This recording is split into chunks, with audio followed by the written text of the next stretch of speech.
Welcome to Aspects of Writing with your host, James Kelly.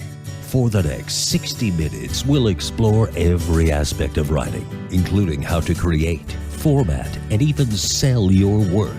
The phone lines are open at 731-1230. That's 731-1230. Or toll free, 1-866-820-KLAV. Now, let's get writing. Here's your host, James Kelly. Hello and welcome to Aspects of Writing here on KLAV. I'm your host, James Kelly. On your computer, you can listen to this broadcast live at KLAV1230am.com. We are broadcasting live on youtube.com/Aspects of Writing. That's all one word. The topic of today's show is how life influences the writer within. Our guests for today's show are Daniel Parmigiani and Tom Barzak, along with my co-hosts Jenna Coursey and Dana Micheli. Hello, everyone. Hi, everyone. Hi. Hello, James. Hi. Daniel Parmigiani is the author of The Magnificent Truths of Our Existence. He currently lives in Pompano Beach, Florida with his wife, Susan, and their dog, Chewy. We also have on the show Tom Barzak. He currently lives in Norman, Oklahoma, and is the author of Veil of the Dragon. Before we get to our authors, my panel and I would like to read a few fun facts, and a lot of them deal with a lot of what we're talking about today, so they're rather long. Tom, would you like to start off? Sure, I'd be happy to. Stieg Larsson, one of the hottest writers around right now, in 2008, various book trade magazines such as Publishers Weekly and The Bookseller declared him the second most important bookseller globally. His most recent work, The Girl Who Kicked the Hornet's Nest, became the best-selling book of 2010 to date in the United States for just a couple of weeks after its release. Unfortunately, Larsson never had the chance to enjoy success. He died in 2004, shortly before any of his completed manuscripts were published. His works were sold by his father and his brother, who believed in what he'd written. Okay, and Jan, would you like to take the next one? Stephen King modeled his first book, Carrie, after two of the loneliest girls from high school. Both died. The first died after a seizure, the other from suicide. These tragedies made Carrie even more difficult to write. When King started, he typed 3 single-page spaced pages, crumpled them up in anger, and dumped them in the trash. The next day, Tabby, his wife, went to the trash can in the laundry room and found the crinkled balls of paper. She reached in, brushed off a coat of cigarette ashes, and unwrinkled the pages. When King came home from work, she still had them. "You've got something here," she said. "I really think you do." Over the next few weeks, Tabby guided her husband through the world of women, giving tips on how to mold the characters and the famous shower scene. 9 months later, King had it polished off and a final draft. 30 publishers rejected the original manuscript. Yeah, that's kind of interesting. Yeah. And Dana? According to several sources, including the most recent autobiography of Harper Lee entitled Mockingbird, one could argue that there are several models on which the incidents in To Kill a Mockingbird and the character of Tom Robinson are based. When Lee was 10 years old, a white woman near Monroeville falsely accused a black man named Walter Lett of raping her. The story and the trial were covered by her father's newspaper, and Lett was convicted and sentenced to death. After a series of letters appeared claiming Lett had been falsely accused, his sentence was commuted to life in prison. He died in prison of tuberculosis in 1937. The plot of the novel may have also been influenced by the notorious case of the Scottsboro Boys, in which 9 black men, many of whom were teenagers at the time, were falsely convicted of raping 2 white women on a very poor circumstantial evidence. However, in 2005, Lee stated that she had in mind something less sensational, although the Scottsboro case served the same purpose as the trial of Tom Robinson did in the novel, which was to expose the long-standing prejudices of the South. All right, and Daniel. Daniel, are you there? Yes, I'm here. Yes. Right. Would you like to take the next one? Absolutely. I'm just finding my place. No problem. All right. What we're trying to do is tie in today's show about how people influence your life, and all of these are relevant to that. How there was someone, like with Stephen King, for instance, how important it was that his wife, Tabby, influenced his life. Okay. All right, I have the passage in front of me. His parents separated. An American poet, social activist, novelist, playwright, and columnist, Langston Hughes, spent much of his childhood with his grandmother in Lawrence, Kansas. He spent parts of his adolescent years living with his mother. about 130 letters that Carrie Hughes sent to her son, Langston, between 1926 and 1938, a period when Langston Hughes was a student at Lincoln University in Pennsylvania and later was a writer living in New York, were examined to determine their relationship.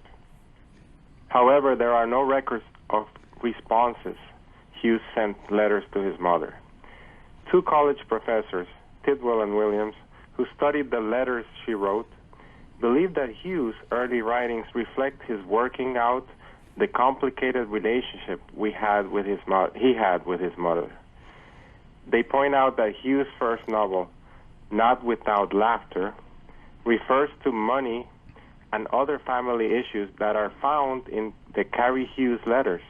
In his play, Soul Gone Home, Langston Hughes writes about a young man who died but rises out of his casket to confront his mother and how he was raised. All right. If you are just tuning in, you're listening to Aspects of Writing with me, your host, James Kelly, here on KLAV, along with my co-hosts, Dana Micheli and Janet Coursey. On your computer, you can listen to this broadcast live at KLAV1230am.com. Our guests for today's show are authors Daniel Parmigiani and Tom Barzak. But before we get to know a little bit more about our guests, let's go over to Janet Coursey for a segment we now call Jan's Review. Yay! Jan? Something new. My review is on Angels Never Die by Gwendolyn McNutt. Gwendolyn writes her story as if she's telling it to her best friend. She holds nothing back, from the moment she meets Henry and falls in love to the near knockdown dragouts that we all remember in our first years of marriage, to the touching moments of the birth of each one of her children, and how we all felt so many of the same things. She goes on to wrap our hearts around her little finger by sharing the true emotions both she and Henry felt as their story unfolds. She begins with the wit and humor that the early days were for them, as she looks back at what they thought was important, only to learn as time goes on the only important things in life are family, each other, the love and faith they hold in their hearts. She takes us down a road that we hope we will never travel, and shares as if we are sitting right there through the entire ordeal. You will laugh those deep belly laughs, the kind you hope no one sees you do, and you will cry the big tears of pain, and you won't care who sees, for you will learn much about yourself while you read this book, and if you allow yourself to feel the words she is sharing, you will tremble when the last words are read, and you will begin the book again for fear you miss something, and you now have some stake in the outcome. This is one of the most touching and loving works I have ever read, one that you will find hard to put down and harder not to share the moment you finish it. This, believe it or not, is a feel-good book. Even though your heart will break for this family, you will feel the love, which in turn will make you feel richer for having read the book. Thank you, Gwen and Henry. I will treasure the book for life. All right. And just so you know, you can find Angels Never Die on Amazon.com. And Gwen's website is Gwen McNutt, McNutt.com. GwenMcNutt.com. You are listening again to Aspects of Writing with me, your host, James Kelly, here on KLAV. Our first guest is Daniel Parmigiani. Daniel Parmigiani was born in Caracas, Venezuela, and moved to the United States when he was 12. He grew up in a household traumatized by the violent death of his older brother and caught between two radical different parental worldviews. The young Daniel often felt guilty, isolated, and depressed. Finally, at age 17, after failing to find relief in either religion or psychoanalysis. There we go, thank you. He experienced a profoundly cathartic vision of self-forgiveness and self-love. Feeling it was his responsibility to present this important spiritual message to the world in a real and unpretentious way. Daniel decided to write his first novel, The Magnificent Truths of Our Existence. Earlier in life, Daniel spent 10 years working successfully in the field of computer science. He then went on to become a day trader in the stock market, which he continues to this day. He says this exciting and risky lifestyle is very spiritual and purifying, as has taught him how to live completely and in the moment without material attachment. He currently lives in Pompano Beach, Florida, with his wife, Susan, and their dog, Chewy. Welcome to the show, Daniel. Please tell us a little more about yourself and what led you to write The Magnificent Truths of Our Existence. Thank you, James. Yes, as you just were mentioning, my childhood was very challenging, and I had a lot of self-doubt, self-esteem issues, obsessive-compulsive behaviors, perfectionism, where I just wasn't happy with myself. And eventually I did have a realization that turned around the way I perceived myself. It was a shift in perception of myself and the people around me, where I was able to forgive myself and all those around me, simply by understanding that we're all really innocent spiritual beings, that we're always doing the best we can with what we know, and that we all share the same goal of finding happiness. This is what I knew I had to share in my book, and it took quite a while for me to feel ready to write this book. This all happened when I was only 17, and this new vision of the world just percolated in my mind for the next 15 years or so, until I felt ready to present it to the world, because it was so powerful for me. It was such a transformation. And so that I taught myself how to write, efficiently. I did take writing courses in college, but nothing that would prepare me to write a whole book. There's a huge gap between writing a 15-page essay and trying to write a 300-page book, as I quickly found out. So the journey was a little challenging, but definitely worthwhile. Wonderful. Since you did study writing in school, was that part of did you do that as a part of your inspiration to write the book about your life? Well, no, it wasn't a concerted effort at the time. I studied, just the regular English courses in college, where you do have to do some writing. But at that point, it was too far off in my future, in my mind. I still didn't feel like this was an immediate goal of mine. I knew someday I would write this book, but it wasn't until later on that I just took it up on myself to take some online writing courses, and just I always felt I was a natural writer, that I was able to find my voice and be consistent with my voice when I wrote. And one of the techniques I always used was I would tape myself, my ideas, Good idea. try to just maintain that voice, my natural speaking voice, my natural expressive techniques, just to translate that into the paper as best as I could. And Dana, do you have any questions for Daniel? Yeah, I'm wondering how you went about the publishing process, and in terms of first finding an editor and then finding a publisher. How did that go for you? Well, my part, which was writing the book, writing all the content, that took me an entire 8 years. Wow. I took my time with this. I wasn't doing it for the money, or it was just in my spare time and whenever I felt inspired. Then when it came time to publishing the book, I quickly encountered the harsh realities of when you're just coming in and knocking on the door, and you're not an established name, or you're not an established author with a following, with a platform. It can be pretty rough.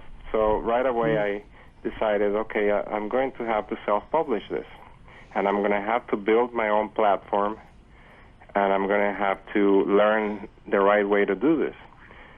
So, all along I wanted to do a good job with this, the best job I could. I didn't want to just write an ordinary book that would be quickly forgotten. I wanted to write something that would really help people. I wanted to write an extraordinary book. Right. And to do that, you have to do things the right way. So I just educated myself on what I needed to do to build that platform. And this whole process started only 8 months ago when I finally finished the book. And I went, I created my online accounts with Twitter, which I didn't even understand before at that time. It's okay, I'm there but too. I was very effective with what I did, and I went from 0 followers to over 16,000 today. Wow. Wonderful. Wow. It's just a matter of figuring out what works and doing exactly what works and just carrying out that game plan. And the same with Facebook, 7,500 page likes for my book, and all of this can be done if you follow what already works.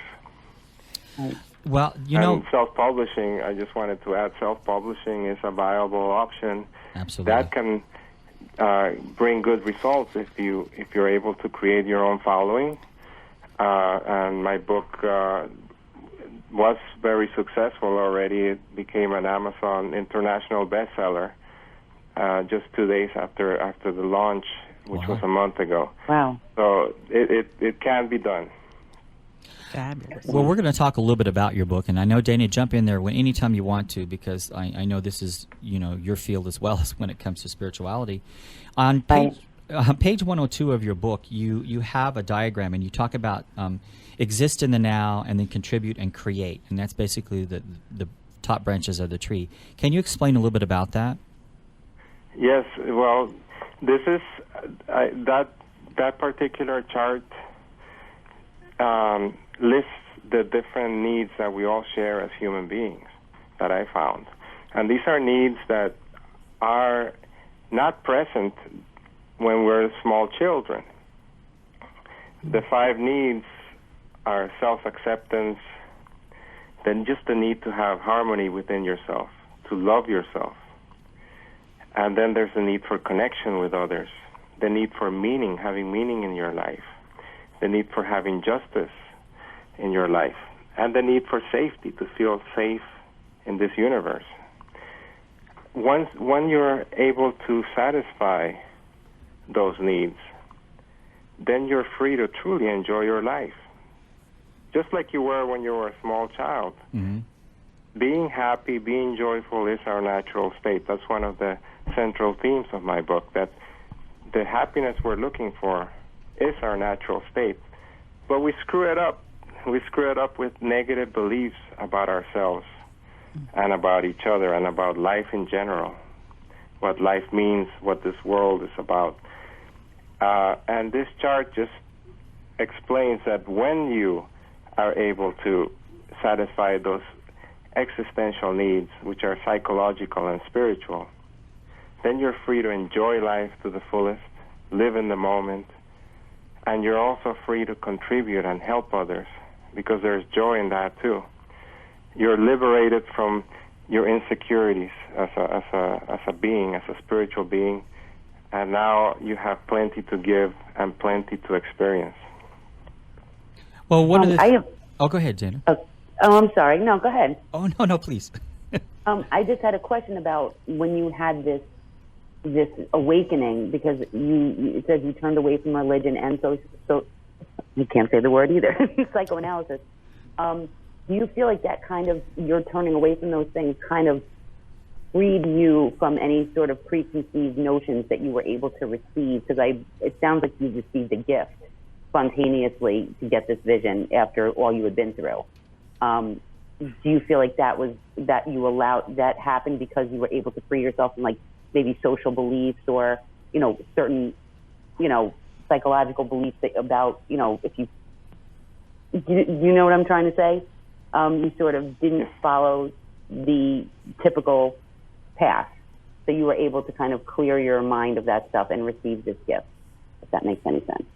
Yes, at the time, nothing was helping me. I was in such a bad place. A lot of us create these prisons within our minds. We're prisoners of our own minds because we're judging ourselves so unfavorably. believing that we're not worthy, that we're guilty, that we're a failure, not worthy of our own embrace, of our own love, which is really what we're after, is to love ourselves. And at the time, I was so caught up in all this that, yes, nothing was helping. You know, I was such a perfectionist where I needed to feel like everything I did was perfect. And I felt I was terrified of making mistakes, and if I made a mistake, I felt it was my fault. So I saw myself as a constant failure. And psychologists couldn't help me. I was so caught up in this. And the only thing that really was the way that I was able to make a breakthrough is I realized simply a very simple thing, that I saw that all I ever want is to feel better with everything I do. About yourself. And we all have that in common. We're all looking simply for happiness. We're all looking for the same state of mind. And this is what drives us. And this is what makes us equal. And it also makes us innocent. I'm just curious. We're always doing the best we can with what we know. Daniel, when you felt like you were failing and you constantly questioned when you would made mistakes, yes. I'm just curious, in your life, were you still accomplishing things at that time? Well, no, very poorly, because, you know, when you're so afraid of failure and when you put so much pressure on yourself to reach the unreachable standards, then you perform at your worst. Yeah. So I was, you know, to truly be successful in life, and I found that out later on, to truly be successful, you have to take that pressure off of yourself. Your self-acceptance can't depend on your results. It has to be unconditional. When you find that unconditional self-acceptance, which simply means that you love yourself no matter what, that there are no conditions, no requirements that you need to be or do anything. You're just good enough just the way you are, no questions asked. Well, one of the things you wrote is exist in the now. Have no regrets or guilt about the past, no resistance for the present, and no worries about the future. I exist in absolute peace and fully enjoy each moment of my life. It's great. It really is, and it's something I think everyone should strive to achieve. But didn't you find that difficult to exist in the now, have no regrets? I mean, I think we all try to do that. You know, we all try to say, well, I wish I'd have done that. We do say, I should have done this, or I should have done that, or I wish I'd have done that. But I understand what you're saying. You just need to, it's too late. It's gone. It's in the past. So kind of just have to move on. Is that kind of what you're saying? Yeah, there's to deal with stuff that you did in the past that you feel guilty about. The exercise that I recommend doing is to realize that at that moment when you made your mistake, when you did the choice that you now regret, you did the only thing you could have done at that moment with your current state of awareness at that time. It's simply a matter of understanding that when you do something, like if you go back to that moment when you did that, ask yourself, did you intend for things to turn out the way they did? The answer is probably no, because right now you're regretting it. So obviously you did not intend for things to turn out the way they did. Yeah. You just didn't know better back then. Now, with what you know now, you will probably choose a different path. We're always evolving. Our consciousness is always changing. And then another question you can ask yourself: would you have chosen differently back then if you knew then what you know now? Again, the answer is no. You would have chosen differently. Given what you knew then, could you really have made a different choice? And that's something to really meditate on. Could you have done something different at that time with what you knew at that time? Right. If you really find clarity and do this exercise, all of the things that we feel guilty about can dissolve, because we do what we can with what we know. That is the central message of my book, and that is what allowed me to forgive myself and to see myself as a spiritual being that's always progressing on the right path. Well, I have one more question, because this is fascinating to me. But I'm wondering if you use the exercise to kind of clear the past and forgive yourself, but can you also use it to make decisions in the future? Like if you could say, you could kind of step out of the place you're in now and look at a situation more objectively. Does that make sense? Yes, it's all about embracing what the moment brings. Mm-hmm. The moment can be either resisted or worked with. When you resist the moment, when you resist the reality of what's going on, the reality of your life, the reality of who you are, the reality of the people around you, that's what creates suffering. It's friction. It's inertia. But when you are able to say, okay, this is the reality. It's here. Let me work with it. Let me accept that it exists. That doesn't mean don't do anything about it. That means just embrace the reality, work with it, flow with life, flow with the reality of who you are, rather than thinking of everything as a mistake, rather than thinking of everything as, oh, this should be different. I should be different. I should be in a different place. I should be married to somebody else, whatever it might be. We're always resisting instead of flowing. That alone can help you make better decisions. It's just a practical thing to do. It's replacing a negative attitude with a more positive, more empowering attitude towards life and towards yourself. And then in the future, when the future comes, just apply to whatever the future brings. And you will, when you're in that mindset of flowing, of embracing what happens, working with the moment, then whatever the future brings, you'll be able to handle it much better. Well, we're going to move on here and I'm going to interview Tom here in just a few minutes. Where can we learn more about the magnificent truths of your existence? I have a website for the book. It's called magnificenttruths.com. And there you can purchase the book there, and you can get some bonus gifts to go along with your purchase.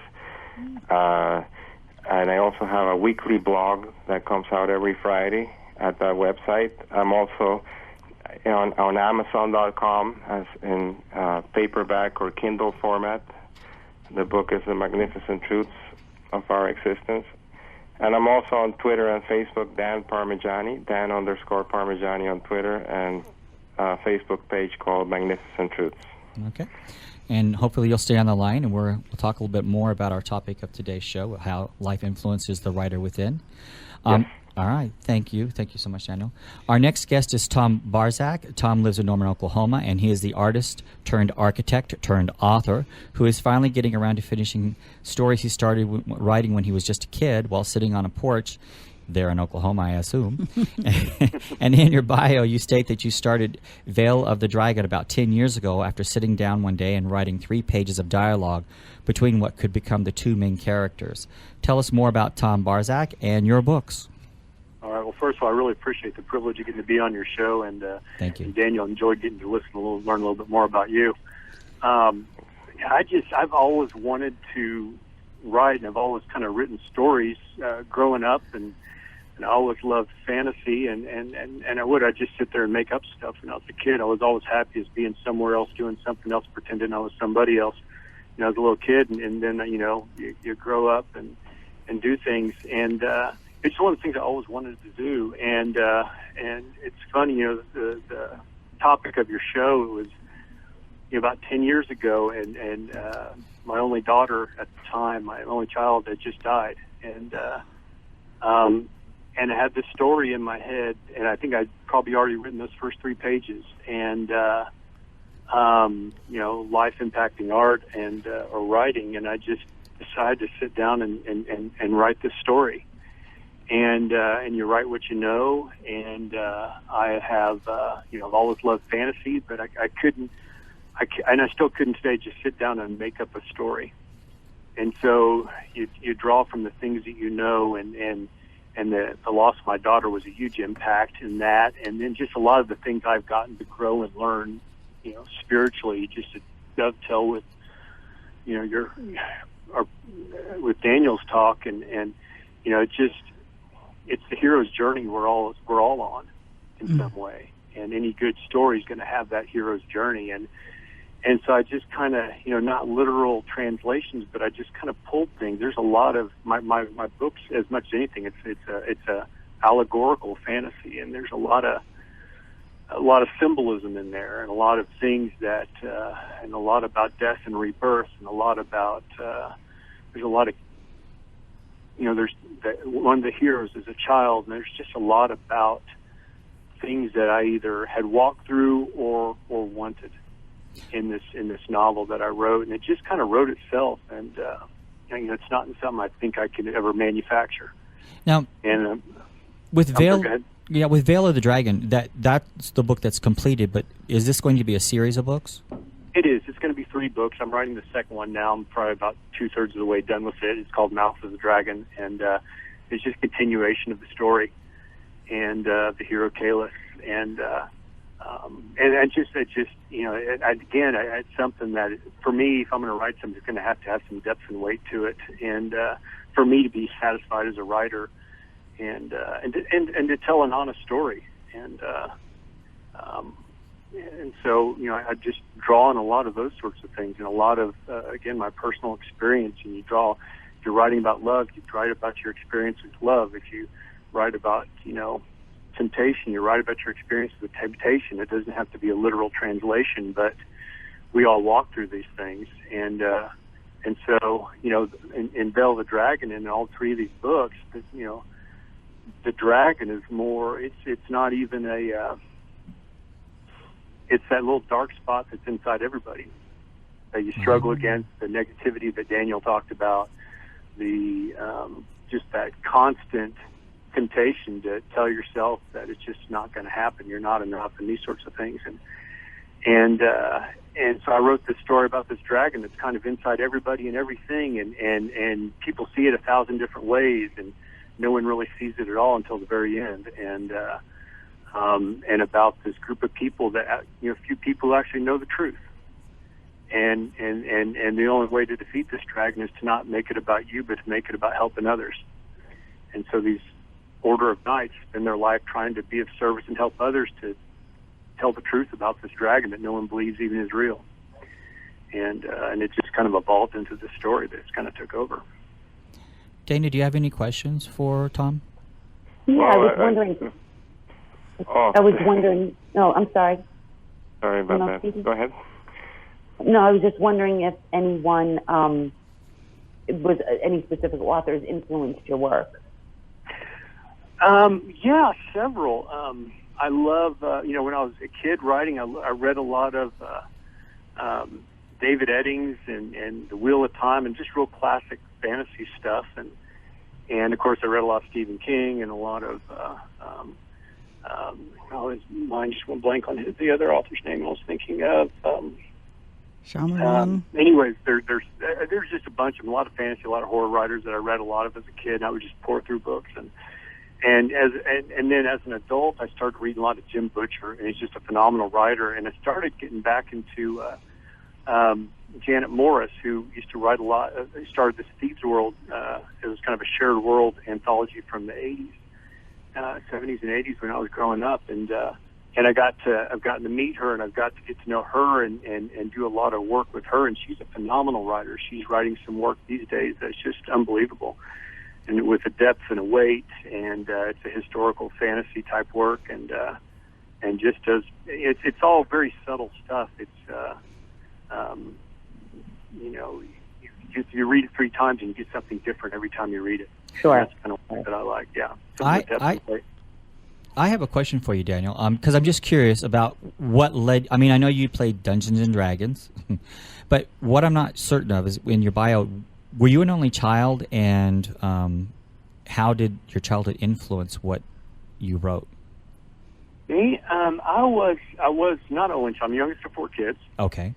And I was just kind of a geeky little kid, and I just was, and all cylinders were not firing right, and I just was kind of happiest in Tom world, and everybody else kind of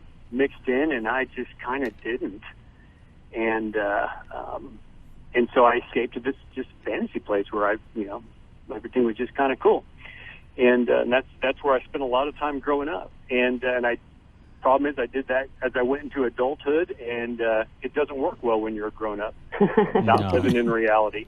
And so I got to learn some really, powerful lessons that way, a lot of spiritual lessons that way of just, and Daniel talked about this, being in the moment. There's a story about if you saw a soldier marching wearing the uniforms of all his past and previous marches, you'd think he was pretty crazy. Mm-hmm. He'd probably be pretty tired, but isn't that how we live our life most of the time? Worrying about the past and the future instead of just doing today. And so I've got some real powerful teachers in my life that have taught me how to kind of live for today, and I try and put that into my writing, and it allows me to do it. It's a privilege that I don't think I'd be getting to do otherwise. Mm-hmm. And you grew up there in Oklahoma, right? Mm-hmm. Mm-hmm. Yeah, because I think we both know Bill Smallwood. Yeah. Good man. That's how you came to me, was through Bill. Yep. So you grew up there in Norman?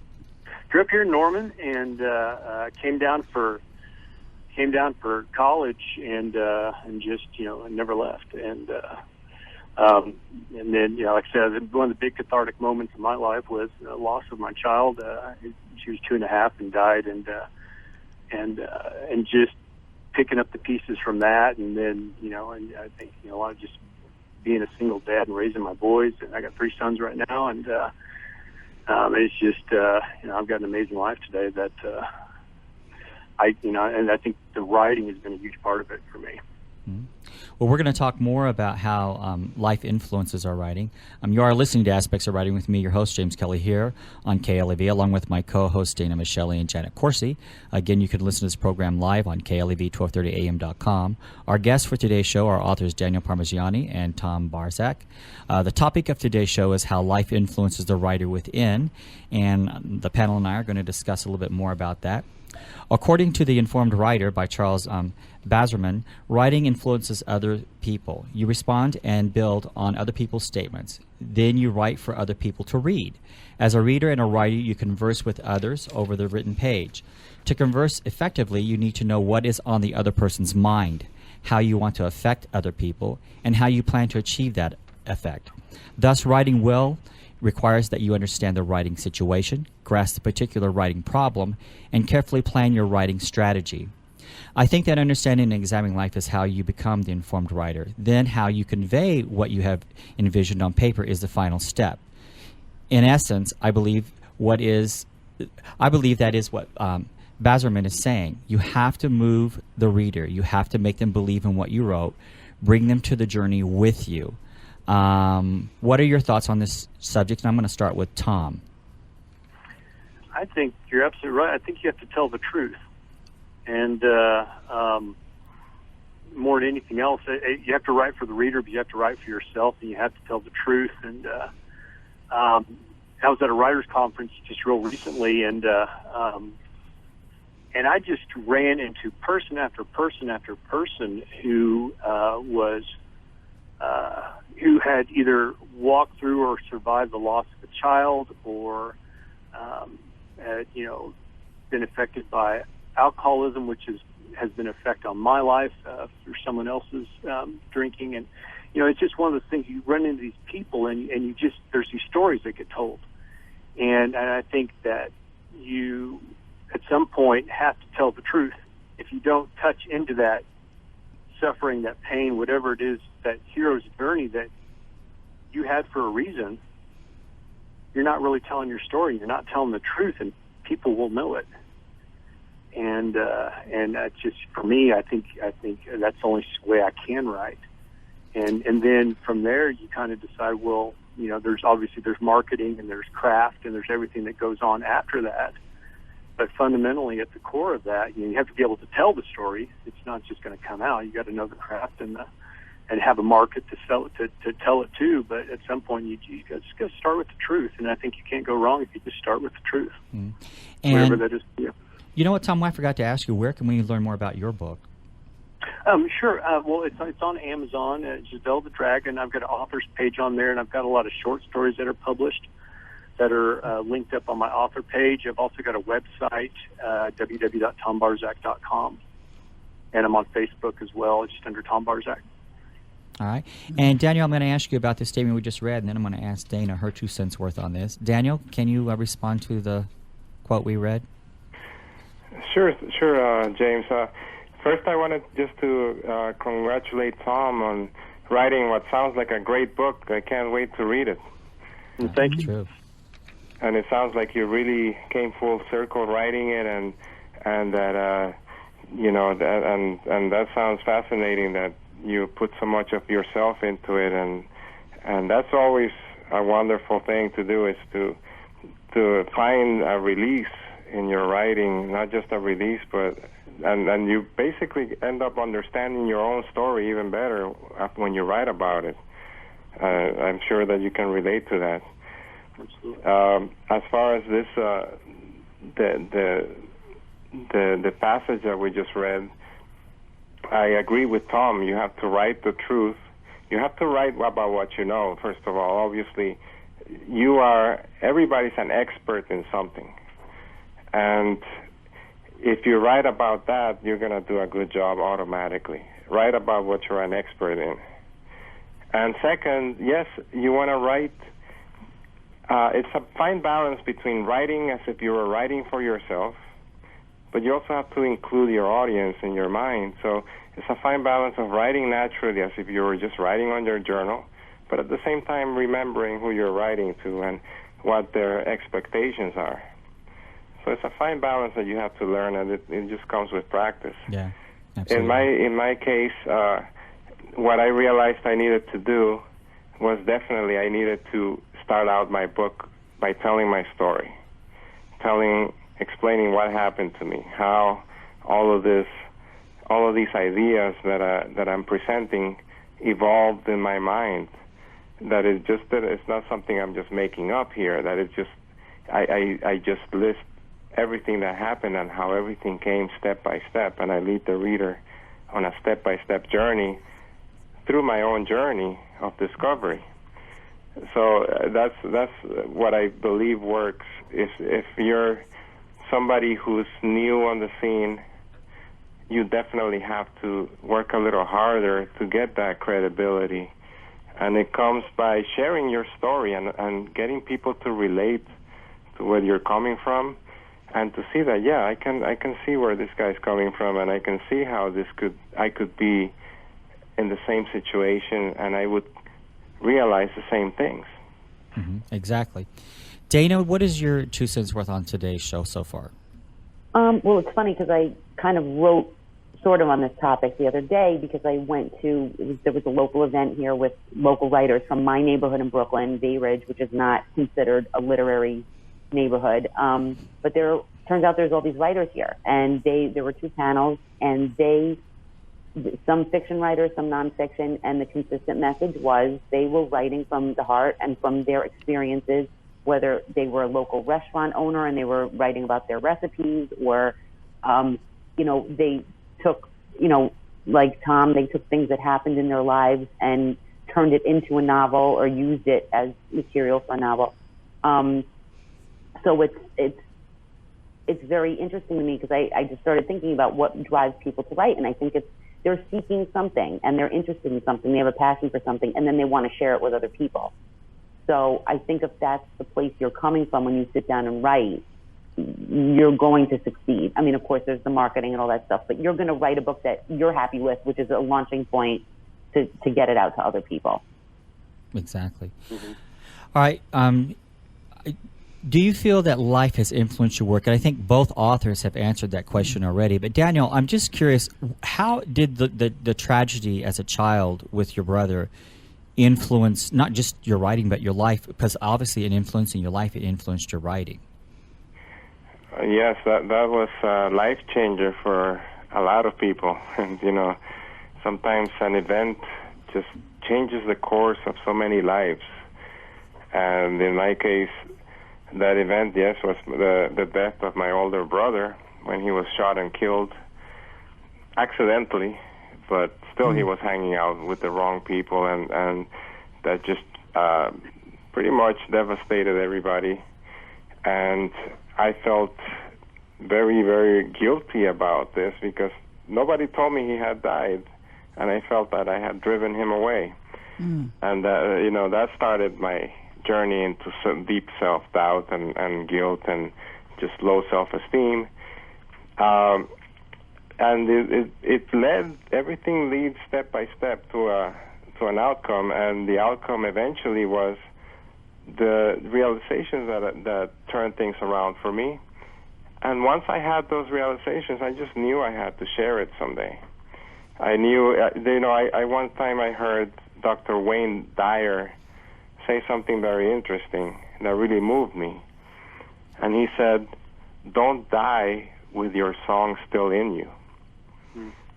Don't die with your song still in you. And I knew that was my song, and I knew I had to get it out there.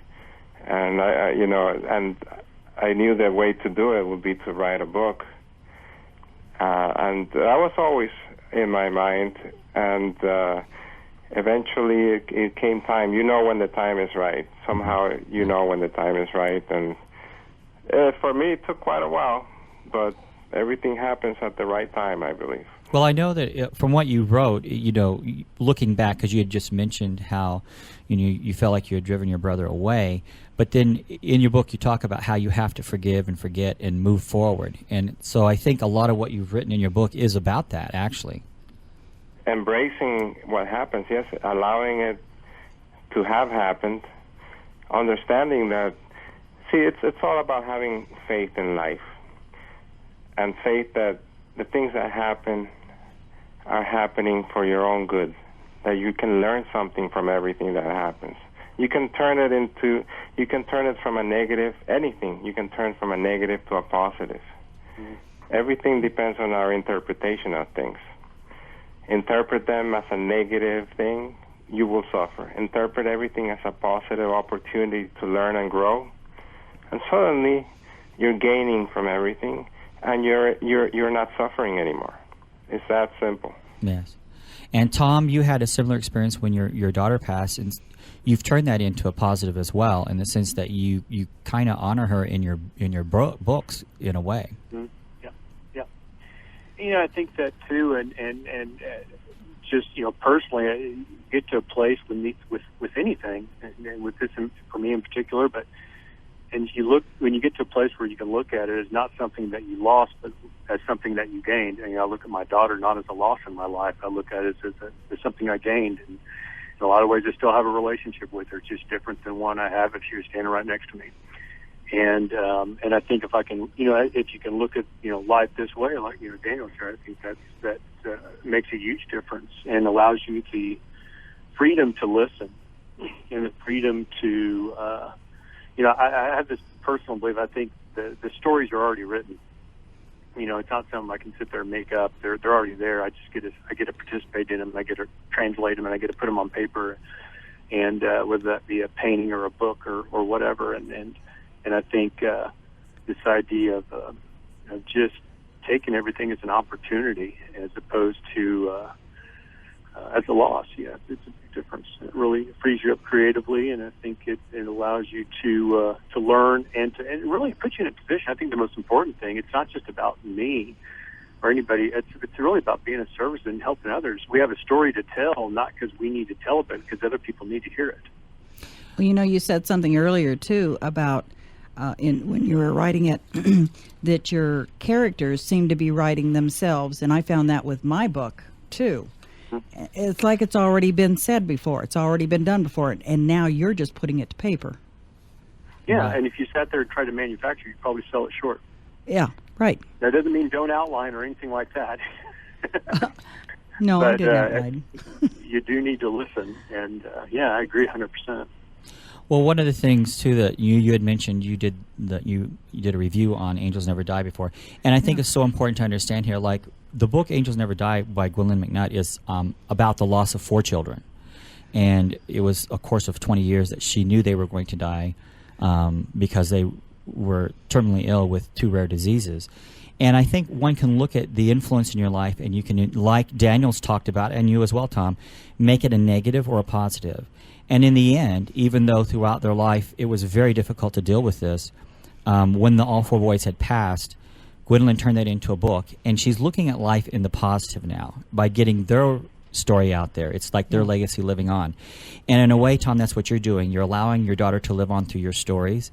And Daniel, even in your book, because you mentioned how your brother influenced your book, he's living on because of your story. Yes. Do you not agree with this? Yes, and I find it so interesting that both our catalysts, me and Tom's, were the same kind of situation, which is very remarkable, and that we both turned something that normally is considered a negative into something that became fruitful and is now a work of art in Tom's case, or something that some people might find useful in their own lives as it is in mine. Mm-hmm. I think that we all find an influence some way. Dana, we're running out of time because I really was curious about what your influence on life was. And Jan as well. We'll have to share this in another show. We're down to the last minutes of the show. I want Janet to tell us about an event going on June 7th. This coming Saturday from 2 o'clock to 4:30 at Volvo of Las Vegas. And that's at 7705 West Sahara Boulevard, just east of Buffalo. We're having a book signing for 17 fantastic local authors. And most of them have been on our show here, James. Yes, and actually, almost every one of them. Almost every one of them. Yeah. And I think there's only 2 that haven't. Right. And we'll get to them. So y'all need to come out. There's going to be some food. There's going to be some lemonade. And this is to support the No Kill Animal Shelter, the NSPCA, and Alex's Lemonade Stand for childhood cancer. And so if you could just get out there and support us, come visit, yak away, talk away. And I've got 2 surprises that are going to happen during the day, too. Okay. So it should be a whole lot of fun. All right. Well, we're into the last minutes of the show, and I'd like to thank our guest, authors Daniel Parmigiani and Tom Barzak, along with my co-hosts Janet Coursey and Dana Micheli. Our next live broadcast will be Tuesday, June 17th at 2 o'clock p.m. Pacific Standard Time. For our future guest lineup, please visit the website at aspectsofwriting.com. Aspects of Writing broadcasts live every other Tuesday at 2 o'clock p.m. Pacific Standard Time here on KLAV 1230 a.m. on the dial. On your computer, you can listen to this broadcast live at KLAV1230am.com. This show rebroadcast on VegasAllNetRadio.com every Friday at 5 o'clock p.m. Please visit the website to view the date and time. Again, our past shows are also archived on VegasAllNetRadio.com. To view the recorded version of the show, go to YouTube.com/Aspects of Writing on your computer. This show will be posted immediately after the broadcast. So until next time, this is your host, James Kelly, reminding you, if you can dream it, you can write it. Thank you, Daniel. Thank you, Tom. Thank you, Dana. And thank you, Janet. Nice meeting you, gentlemen. Janet and Dana. Thank you so much. Thank you Thanks, for everyone. listening to Aspects of Writing here on KLAV. Your host, James Kelly, will bring you an informative look at every aspect of the writing industry. Guests on the show will share their experience and what inspired them to write. Together, we will explore every aspect of writing, including how to create, format, and sell your work. So join us for Aspects of Writing right here on KLAV.